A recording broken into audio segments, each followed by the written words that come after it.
So mao jud ni ang pinaka first blessing nako karong 2026 day, grabe jud siya kadaghan. Ay grabe day kadaghan ako parcel na abot karong tuiga day, no, grabe blessing day, unang sulod pa lang sa tuig day. Inani na kadaghan ang akong parcel. Diyos ko, kadaghan akong trabaho unon ani day, no.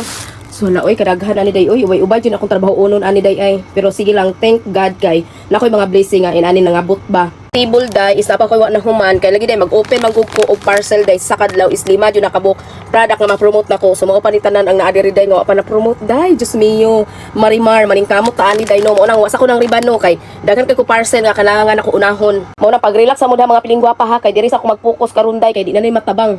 Grabe kadaghan day, so napay mga bot karong mga adlaw na pud. So pero mo na trabahoan na to ni day, no. Ay nana ko ka busy day, no. Mo nang wasa ko nanawat og riban day kay lagi piling not feeling well sa ang piling gwapa karon day, no, day nagsakit ko day na merisi day labanan sa pangnaning day baday o day ang lawas ni bigay day.